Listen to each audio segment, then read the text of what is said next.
नमस्कार, बहुत स्वागत है आपका। जी मध्य प्रदेश छत्तीसगढ़ देख रहे हैं आप और आपके साथ मैं हूं आसिफ शेख। आपकी आवाज में आज बात गोधन न्याय योजना और योजना पर विपक्ष के आरोपों की।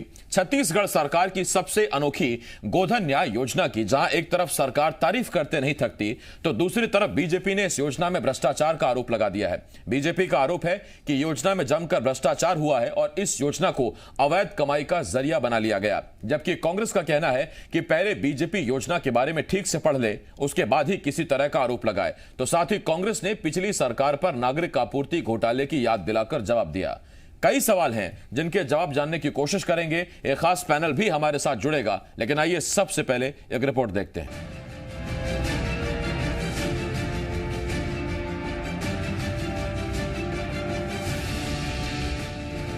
बघेल सरकार की सबसे अनोखी गोधन न्याय योजना पर अब सियासत शुरू हो गई है। जिस योजना को बघेल सरकार और छत्तीसगढ़ कांग्रेस गांव, गरीब और किसानों का भला करने वाली योजना बताती है, तो उसी योजना पर अब विपक्ष में बैठी बीजेपी ने सवाल खड़े कर दिए। दरअसल हाल ही में बिलासपुर से आई एक खबर के बाद से बीजेपी बघेल सरकार पर हमलावर है। खबर आई कि बिलासपुर के तखतपुर में एक किसान जिसके पास 2 बैल हैं, उसने गौठान में 2 बैलों का गोबर 12,800 रुपए में बेच दिया। हिसाब किताब यह है कि एक बैल ने प्रतिदिन 450 किलो गोबर दिया, जो कि नामुमकिन है। यही वजह है कि अब पूर्व सीएम रमन सिंह ने न सिर्फ गोधन न्याय योजना को भ्रष्टाचार की योजना बताया, बल्कि पिछली नरवा गरुआ घुरुआ बारी योजना पर भी सवाल खड़े कर दिए। आज जिस प्रकार ये नरवा गरुआ बारी, इन 4 फ्लैक्सी स्कीम की जो हालत है, कहीं बजट में कोई प्रावधान नहीं, सिर्फ 14 फाइनेंस कमीशन के पैसे का दुरुपयोग, और एक भी गांव के अंदर जो इन्होंने गौठान बनाया है उसके शेड पूरे खत्म हो गए। गाय लावारी सड़कों में मर रही है। यही इनका नरवा गरुआ बारी योजना है, जो इनकी फ्लैगशिप स्कीम है, पूरी तरीके से फेल हो चुकी है। पूर्व सीएम रमन सिंह ने कहा कि भ्रष्टाचार के दम पर बघेल सरकार एआईसीसी की एटीएम बन गई है। एक तरफ जहां बीजेपी सरकार और सरकार की योजनाओं पर सवाल उठा रही है, तो वहीं दूसरी तरफ कांग्रेस ने बीजेपी को जवाब दिया।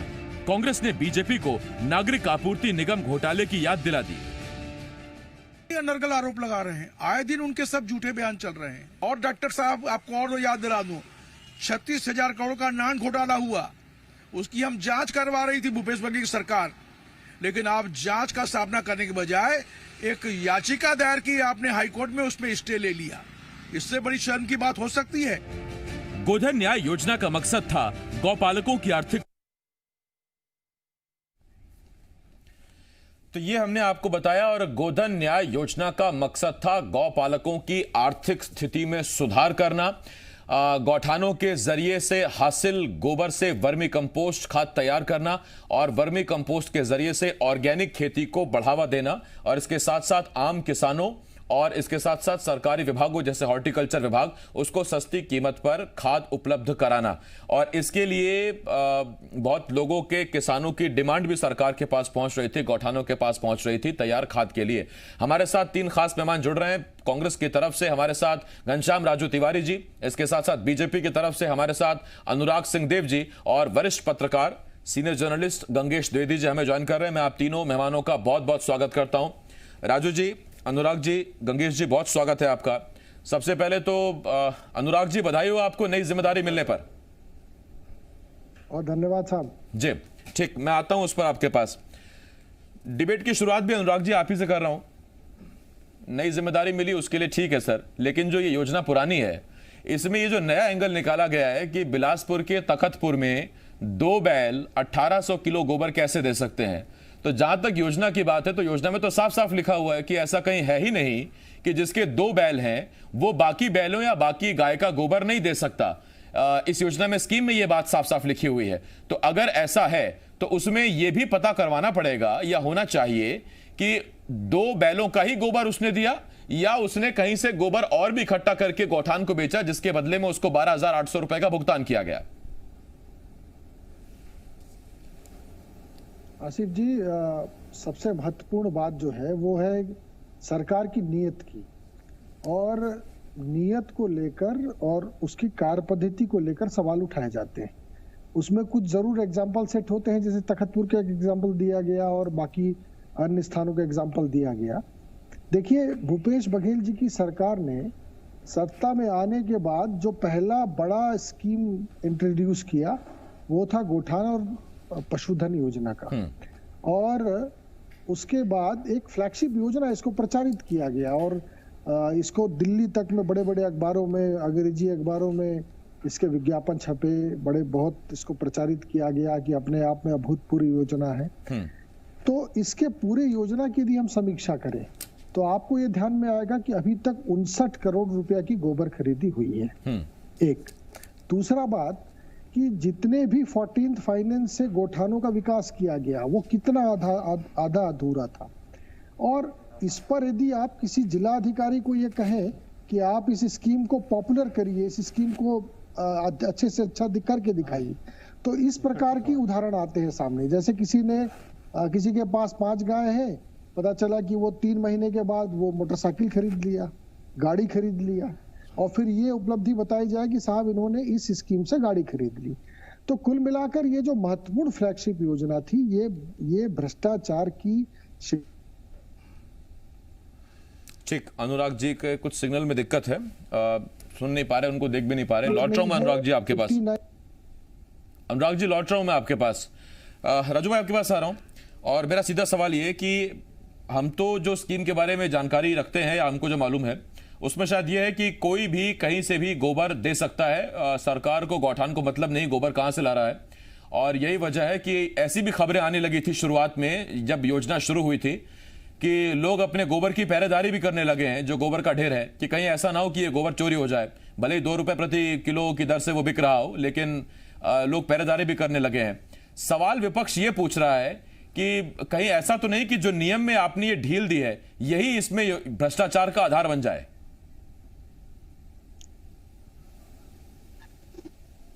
आसिफ जी, छत्तीसगढ़ गौ पालकों के लिए, गौ कास्टों के लिए गोधन न्याय योजना वो स्वर्णिम योजना है जिसकी कल्पना कभी भी भारत देश में गौ पालक कभी किया नहीं करते थे कि गोबर की भी खरीदी हो सकती है। परंतु छत्तीसगढ़ की भूपेश बघेल सरकार ने जिस आर्थिक रूप से ग्रामीण क्षेत्रों को मजबूत करने के लिए गढ़बो नवा छत्तीसगढ़ की परिकल्पना की और गोबर खरीदी का जो एक स्वर्णिम योजना शुरुआत की, ये उस पर भी प्रश्न खड़ा करते थे। देखिए, विपक्ष का विरोध करना सकारात्मक है, हम इसे कहीं भी गलत नहीं मानते, परंतु सकारात्मक विपक्ष को सच्चाई और सत्यता के आधार पर विरोध करना चाहिए, न कि सिर्फ बयानबाजी और बोलने के नाम पर ही सरकार की खिल्लियां उड़ाने का काम करना चाहिए। बहुत सारे तथ्य हैं, मैं उसको पेश करूंगा तो काफी समय लगेगा, लेकिन आसिफ जी, तखतपुर के जिस किसान के गोबर के विषय में हम चर्चा कर रहे हैं, मैं आपको बता दूं उस किसान ने टोटल गोबर 12,000 समथिंग रुपए के बेचे थे जिसका भुगतान उन्हें किया गया है। ये और बात है कि उनके पास मात्र 2 बैल हैं, लेकिन इस योजना को इस प्रकरण से उठाकर नहीं, इसी डिबेट में राजू भाई आप बोलते रहिए, मैं कोशिश ये कर रहा हूं कि तखतपुर का जो वो किसान है उससे भी हम बात कर सके। मैं कोशिश करूंगा उस किसान से बात करने की, तब तक आप अपना पक्ष रखिए। देखिए, ठीक है, बिल्कुल बिल्कुल बिल्कुल। देख, सबसे बड़ी तकलीफ यह है आसिफ जी, छत्तीसगढ़ में भारतीय जनता पार्टी बेबुनियाद आरोपों के आधार पर सरकार को कोसने का काम करती है। किसान के धान के विषय की बारी हो तो मानक बोरा या धान की खरीदी पर सवाल खड़ा करते हैं, जबकि सतत रूप से धान की खरीदी जारी है। गौ कास्टों को जिस प्रकार से आर्थिक लाभ हुआ, चाहे महासमुंद के किसान की बात करें, बेमेतरा की, या फिर अन्य किसी भी ग्रामीण क्षेत्रों के किसान जो कहते हैं कि हमें कम से कम आज महीने के रूप में 44,000 से 50,000 रुपए का एक आर्थिक इनकम हो रहा है, यह है गोधन न्याय योजना। और जिस प्रकरण के आधार पर यह आरोप लगा रहे हैं, तो भारतीय जनता पार्टी को यह तय करना होगा कि वो क्या सकारात्मक योजनाओं पर भी इस प्रकार के झूठे आरोप लगाकर सरकार को कटघरे में खड़ा करना चाहती है। आप विपक्ष हैं, आरोप लगाइए, यह आपका धर्म है, हम सत्ता पर हैं, जवाब देना हमारा कर्म है, लेकिन इस प्रकार के बेबुनियाद आरोप जो जनहितकारी योजनाएं इस प्रदेश में लागू है उस पर सवाल खड़ा करना, मैं समझता हूं कहीं ना कहीं वो गौ पालकों के प्रति, वो गौ कास्टों के प्रति। मैं लौट रहा हूं आपके पास राजू भाई, लौट रहा हूं आपके पास। कृष्णा साहू नाम के वो किसान जो बिलासपुर के तखतपुर के रहने वाले हैं, जिनको सरकार ने 12,800 रुपए का भुगतान किया, जैसा मैंने कहा था, हम हमारे साथ जुड़ गए हैं। कृष्णा जी, बहुत स्वागत है आपका। जी सर। कृष्णा जी, बधाई हो आपको, आपने गोबर बेचा, 12,800 रुपए की पेमेंट हुई, लेकिन उस पैसे पर छत्तीसगढ़ का बीजेपी जो है, छत्तीसगढ़ की बीजेपी सियासी दल, वो अब सरकार पर निशाना साध रही है। मेरे 2-3 छोटे छोटे सवाल हैं आपसे कृष्णा जी। कृष्णा जी, आपके पास कितने बैल हैं? मेरे पास सर 5 ठो है। आपके पास कितने बैल हैं? 5 बैल है सर। मेरे पापा के साथ एक साथ रहते हैं। मैं, अम्मा, पापा और भाई। हमारे घर में 2 बैल, 1 गाय और 2 बछड़ा करके 5 बैल है। 2 पंजीयन मेरे नाम से किए हैं। 2 अच्छा। पंजीयन पापा के नाम से है। तो कृष्णा जी, आपने कितनी अवधि से लेकर कितनी अवधि तक का गोबर सरकार को बेचा और कितना बेचा गौठान में? जी सर, मैं वहाँ गौठान का अध्यक्ष हूँ। गौठान समिति का वहाँ का अध्यक्ष हूँ सर। और ट्रैक्टर से जो किसान है, 10 किसान का बस्ती के अंदर से लेके आया हूँ। वहाँ पर सर हम लोग बेचे हैं गोबर। तो आपने कितना किलो गोबर बेचा वहां? वहाँ 6400 किलो। अच्छा, नहीं, आप कृष्णा साहू बात कर रहे हैं ना, वही किसान जिसके यहाँ बैल है, जिनको 12,800 का धन प्राप्त हुआ? जी जी जी सर, मैं वहाँ का अध्यक्ष भी हूँ। अच्छा, आप गौठान के अध्यक्ष भी हैं? जिम्मेदार चैनल ने अगर जोड़ा है आसिफ जी, तो वही बात कर रहा हूँ। हाँ, मैं एक मिनट लौट रहा हूँ आपके पास। राजू जी, लौट रहा हूँ आपके पास। अच्छा, आप वहां गौठान समिति के अध्यक्ष भी हैं और आपने खुद ही गोबर बेचा? जी सर। अच्छा, तो ये 5 गाय से तो नहीं आ सकता 64 किलो गोबर। तो ये 6400 किलो गोबर ये कहां से इकट्ठा किया आपने? मैं बस्ती के अंदर सर, मेरे गौठान से 2 किलोमीटर दूर में है। गौठान से 2 किलोमीटर दूर है मेरे बस्ती के अंदर, खालेपारा बोलते हैं वहाँ। अच्छा, तो मतलब लोगों के घरों से इकट्ठा किया, कहीं सड़क से, गली से इकट्ठा किया? मैं इकट्ठा नहीं किया सर। इकट्ठा किया हुआ गोबर को उन लोग हितग्राही लोग, जिसके बच्चे, उसके माँ बाप, सब लोग इकट्ठा करके लिए सर गोबर का।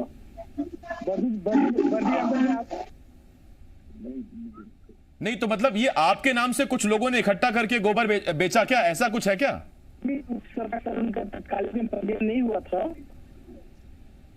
और 12,800 रुपए ये अकेले आपके हैं या आपके साथ कुछ और लोगों के भी हैं जिन्होंने मिलकर गोबर बेचा? हेलो जी जी, कृष्णा जी। जी जी सर, ये 12,800 रुपए आपके अकेले के अकाउंट में है या जो आप लोग कह रहे हैं कि काफी लोग थे वहां पर, तो उन लोगों ने मिलकर वहां पर सबको पेमेंट हुई है, उसमें बराबर का हिस्सा है? जी जी, बराबर का हिस्सा नहीं सर। 2 किलो गोबर के उनका पूरा टोटल पैसा उनको मिला है। तो कितने लोग थे आप लोग कुल जिसने गोबर बेचा 6400 किलो? 10 लोग। अच्छा, 10 लोग हैं जिन्होंने 6400 किलो गोबर बेचा समिति को? जी जी सर। अच्छा, ठीक, धन्यवाद बहुत आपका कृष्णा जी हमारे साथ जुड़ने के लिए। कृष्णा साहू जी, बिलासपुर के तखतपुर के वो किसान जिनको 12,800 की पेमेंट हुई। राजू जी, आ रहा हूं मैं आपके पास। मैं जानता हूं इस फोन कॉल को सुनने के बाद आप अनुराग जी पर हमलावर होने का मौका ढूंढ रहे हैं। मैं लौट रहा हूं आपके पास राजू जी, लेकिन उससे पहले गंगेश जी आपके पास आ रहा हूं। गंगेश जी, तस्वीर दूध की तरह साफ। कहावत है, पढ़े लिखे को फारसी क्या, हाथ कंगन को आरसी क्या। सीधा हमने किसान से बात की। वो किसान कह रहा है 10 लोगों ने मिलकर 6400 किलो गोबर समिति को बेचा, उसकी पेमेंट हुई और 10 लोग हैं जो उस पेमेंट के भागीदार हैं। मेरा आपसे सवाल यह है कि कई बार सियासत के चक्कर में विपक्ष आंकड़े जुटाने या तह तक जाने की कोशिश नहीं कर पाता क्या? स्कीम की जो मूलभूत आत्मा है वो यही है कि आपके पास गाय कितनी भी हो, गौठान को, सरकार को उससे मतलब नहीं है। कितना किलो आप गोबर गौठान में बेच रहे हैं, मतलब उससे है। मुझे भी लगता है आसिफ जी की ये जल्दबाजी में लगाया हुआ आरोप है। अभी खासतौर पे कोरोना संकट के बाद भाजपा लगातार हमलावर दिख रही है कांग्रेस के ऊपर। और मैं आपको बताना चाहूंगा कि छत्तीसगढ़ में वैसे भी लंबे समय से परंपरा आ रही है, गांव में ग्रामीण महिलाएं, बच्चियां गोबर बीनने की प्रथा है। जो बच्चियां खासतौर पर पूरे गांव में घूम घूम गोबर बीनती और इकट्ठा करती हैं। और जब से ये योजना शुरू होगी, मुझे ऐसा लगता है कि वो सारे गोबर ये उनके घर परिवार के लोग, जो 10 लोग जिन्होंने बेचा है, उनके परिवार के ही लोगों ने इकट्ठा किया होगा। और उसको जो अब चूंकि स्वयं अध्यक्ष ने कह दिया कि 10 लोग है, तो चीजें तो बिल्कुल साफ दिख रही हैं कि इस योजना में जल्दबाजी में आरोप लगाया भाजपा ने। तो इस तरह के आरोप लगाने से कहीं ना कहीं उनकी मतलब विश्वसनीयता में भी कमी आएगी और विपक्ष को इस तरह से आरोप लगाने के से बचना भी चाहिए, क्योंकि ये योजना वास्तव में बहुत अच्छी है। और इन्हीं कुछ योजनाओं के दम पे कोरोना काल में भी छत्तीसगढ़ की स्थिति बाकी राज्यों से अच्छी रही है। इसमें कोई दो मत नहीं मुझे कहने में कि छत्तीसगढ़ की जो आर्थिक स्थिति है, जैसे बाकी राज्यों में था, यहाँ पर कई सारी योजनाएं चलती रही जो रोजगार मूलक थी ग्रामीण क्षेत्रों में। मजदूरों के लिए जो मजदूर जो पूरे बाहर से लौट के आए थे, जिनके घर में खाने के फाके पड़ सकते थे, उनको सरकार ने इस तरह की योजना लागू करके कम से कम जीवन यापन करने की स्थिति में ला दिया। तो आरोप लगाने के पहले विपक्ष को इस मामले में पुख्ता जांच पड़ताल करके पूरे तथ्य और नहीं, सवाल उठाना अधिकार है, ठीक बात है। मैं लौट रहा हूं उस पर गंगेश जी आपके पास, अनुराग जी आपके पास आ रहा हूं, राजू जी उसके बाद मैं आपके पास आता हूं। अनुराग जी, कितना मुश्किल है, मैं यहां नोएडा से बैठे बैठे उस किसान से सीधी बात कर ली, सर तकनीक बहुत बहुत तेज है, सीधी बात कर ली, पूछ लिया कि क्या है, आप अकेले हैं, आपने बेचा, कहीं से इकट्ठा किया, उसने बताया। हालांकि जांच की अगर आप मांग करते हैं तो जांच की मांग बिल्कुल कर सकते हैं, लेकिन जो पहले चीजों में जो सवाल थे उनकी बात सीधी है कि वो 5 गाय उसके पास हैं, जिसमें 2 बैल हैं, 2 बछड़े हैं, 1 गाय है, और 10 लोग हैं जिन्होंने बाकी जगहों से भी गोबर इकट्ठा किया, उसकी पेमेंट आ गई।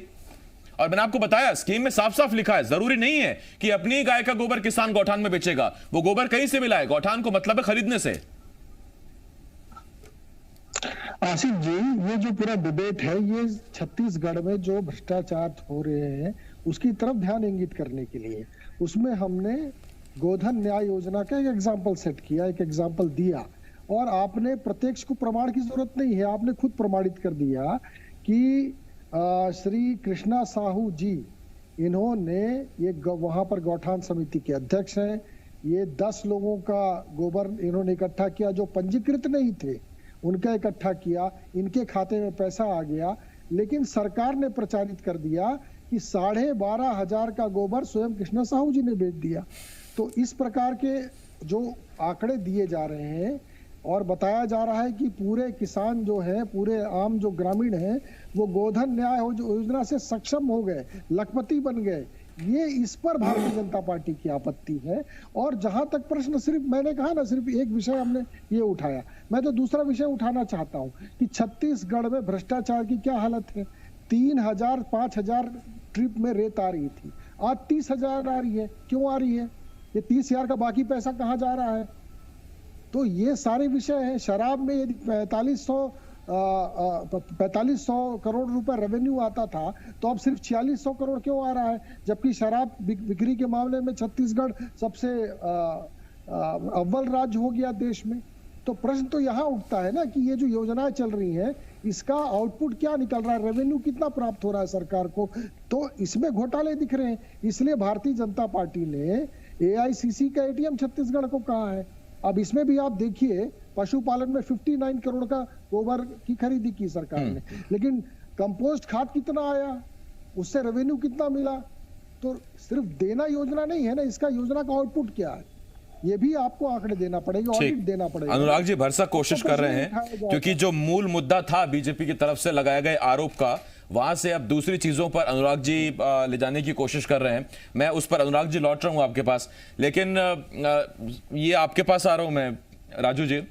राजू जी, अब तक कृष्णा साहू जैसे किसान जो हैं, उन्हीं की गिनती सरकार गिनती है कि इतने लोगों ने गौठान में जाकर गोबर बेचा, इतने लोगों को लाभान्वित किया, और देखिए किस तरह से लखपति बनते जा रहे हैं लोग, उनको मोटा एक हिस्सा मिल रहा है। लेकिन ये भी एक नई चीज निकल कर आ गई कि ऐसे लोग जो पंजीकृत योजना में नहीं है या जिन्होंने अपना रजिस्ट्रेशन नहीं कराया, वो एक पंजीकृत किसान के साथ मिलकर गोबर दे रहे हैं। उसमें थोड़ा सा आंकड़े गड़बड़ा जा रहे हैं। आंकड़ों में गड़बड़ाहट इस बात की कि 12,800 रुपए एक ही व्यक्ति को गया, या आगे जाकर वो वितरित हो जाएगा। हालांकि इसमें कृष्णा साहू जी की मैं कोई गलती नहीं मानता, ना मैं उन पर कोई कार्रवाई आपसे करने को कह रहा हूं, लेकिन एक तो आपके पास आंकड़े, माफ कीजिए, सही नहीं आ पा रहे हैं, और दूसरा रही बात जैसा अनुराग जी ने कहा कि उनको शिकायत सिर्फ गोधन से नहीं है, उनको शिकायत इन योजनाओं पर भी है जो बाकी चीजों को गिना रहे थे। जैसे पूर्व मुख्यमंत्री रमन सिंह ने नरवा गरुआ घुरुआ बारी योजना का आज के स्वरूप और आज की हालत पर भी सवाल उठा दिए हैं।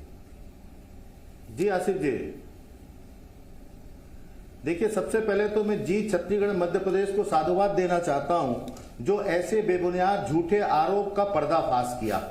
और धन्य है वो कृष्णा साहू जिन्होंने आपके चैनल पे आकर एक ऐसे राजनीतिक दल जो लंबे समय तक 15 वर्षों में इस प्रदेश में राज करते हों, और आज विपक्ष में आकर किस प्रकार से वो लगातार झूठ बोल रहे हैं, उस झूठ का उन्होंने पर्दाफाश किया। दूसरी बात, अनुराग सीधी जी को मैं भी बधाई देना चाहता हूं। जिस झूठ की बुनियाद पर वो छत्तीसगढ़ में खड़े हैं, उसकी नई चुनौतियों को झूठ के साथ आगे परोसने की जो उन्हें जिम्मेदारी मिली है, मैं समझता हूं उन्हें मैं बधाई देना चाहता हूं, और वो उसकी भरसक कोशिश कर रहे थे कि उस झूठ को कैसे वो ढांक सकें, लेकिन सच्चाई छुप नहीं सकती और झूठ दब नहीं सकता। आसिफ जी, सबसे बड़ी बात यह है, जनहितकारी योजना गोधन न्याय योजना पर प्रथम दिवस से भारतीय जनता पार्टी सवाल उठाती रही। चाहे पूर्व मंत्री अजय चंद्राकर जी की बात कर लें, चाहे बृजमोहन अग्रवाल जी की बात कर लें, आज भारतीय जनता पार्टी ये समझ ही नहीं पा रही है कि गोधन न्याय योजना है क्या।